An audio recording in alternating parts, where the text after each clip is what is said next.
My another new blog and so আজকে আমি ভাবলাম যে কি ভিডিও বানাবো। আমার রুম ট্যুরটা দেওয়া হয়নি আগে, তো আমি ভাবলাম চলো রুম ট্যুরটা আজকে তোমাদের সাথে শেয়ার করি। সো এটা হলো আমার জাস্ট ঘরে এন্টার করলেই এই স্পেসটা রয়েছে, যেটাকে আমি অল্প স্বল্প ডেকোরেট করে রেখেছি। মানে যখনই আমার কোনো বন্ধুরা আসে বা আমি নিজেও কখনো মনে হয় তো আমি এখানে বসি, তাই জন্য একটু জায়গাটা ডেকোরেট করা আছে। আর কখনো অনেকজন এলেও আমরা এখানেই একসাথে বসে খাই, তো এই জন্য সুন্দর করে একটু লাইটিংও করে রেখেছি অল্প করে। তো হ্যাঁ, এটা হচ্ছে আমার লিভিং এরিয়া। এই যে স্টিকারগুলো দেখছি, এগুলো আমি সব ঘরে যখন আমি রুমটা রেন্টে নিয়েছিলাম তখনই আমি এগুলো সব ডেকোরেট করেছিলাম। তারপর থেকে আর আমি কিছুই নতুন করিনি। যখন অনেক এনার্জি ছিল আমি সব এগুলো ডেকোরেট করে রেখেছিলাম। তো হ্যাঁ, বাট যতটা পারি চেষ্টা করি মেনটেন করার, ব্যাস। আর কিছু এক্সট্রা করে আমার কিছু হয় না এখন করা। তো চলো দেখতে থাকো ভিডিওটা।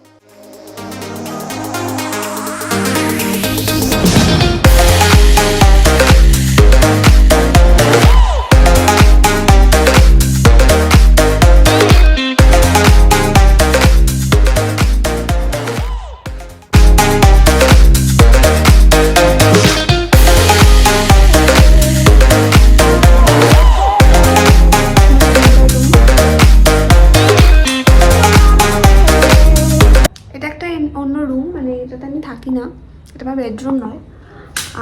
বেডরুমটা চলো দেখাই তোমাদের। এটা হচ্ছে আমার বেডরুম।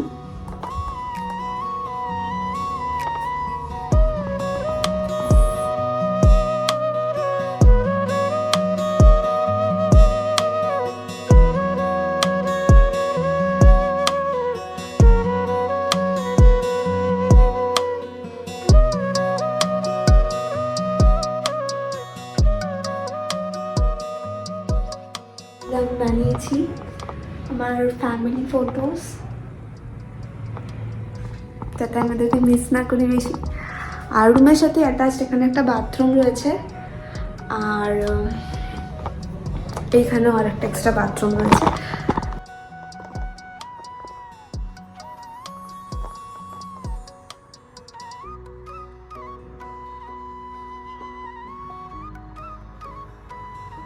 এটা আমার ফ্যামিলি ফটো।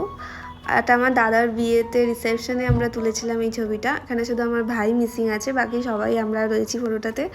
মানে এটা আমার বাবার বাড়ির দিকের ফ্যামিলি। আর আমার মাসিদের সাথেও এখানে আমি আলাদা করে ফটো রেখেছি। এইটা আমার মাসিদের সাথে রয়েছে, আর এটা আমার বাবা মা।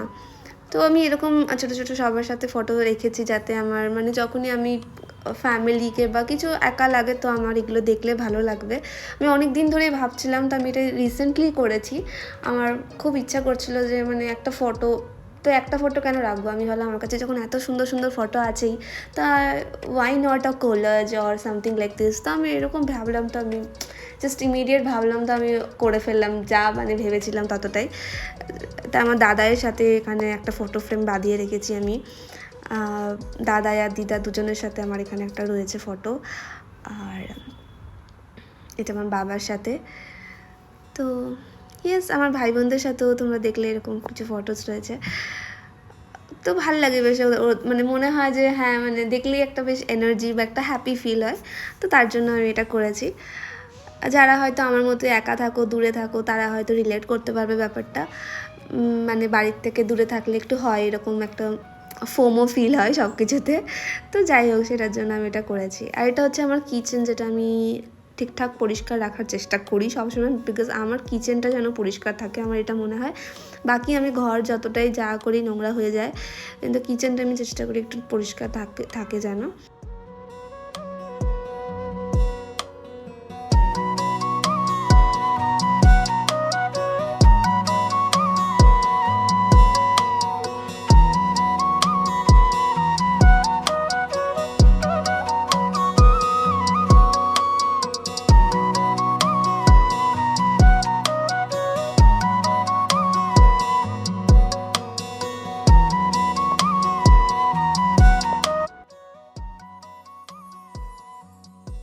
আমার একটা ছোট্ট ডাইনিং স্পেস, জাস্ট দুটো চেয়ার, একটা টেবিল, আর এখানে আমার একটা ছোট্ট স্টিকার হাতির।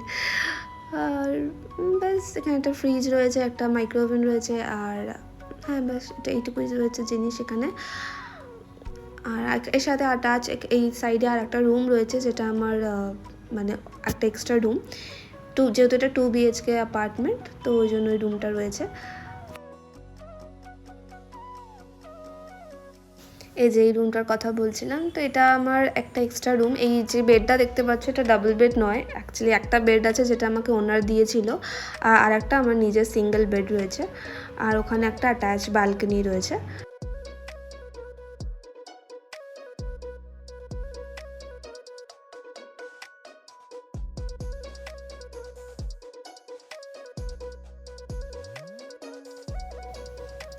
আর এই সাথে যে ইউটিলিটি স্পেসটা আছে, ওখানে আমি অল্প কিছু প্লান্টস লাগিয়েছি।